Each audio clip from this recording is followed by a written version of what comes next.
या ऐसी है।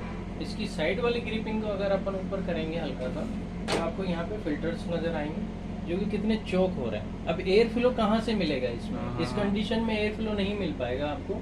ये देखिए, अगर आप इसको हाथ से करेंगे तो इसकी जाली दिखेगी। अब मैं आपको इस फिल्टर को एक बार क्लीन करके इसका डिफरेंस बताता हूँ, जिससे कि आप अच्छे से समझ पाएंगे। ठीक है, ये अपन ने इस फिल्टर को क्लीन कर लिया। अब इस फिल्टर को अपन यहाँ पे लगा देते हैं। अब दोनों फिल्टर का आप देखिए कितना फ़र्क है। अब इसमें क्या है, एयर फ्लो आपको ज़्यादा मिलेगा, इससे आपका एयर फ्लो रुका हुआ था। तो हमेशा ध्यान रखिए और हर 15 दिन में फ़िल्टर साफ करिए। Thank you.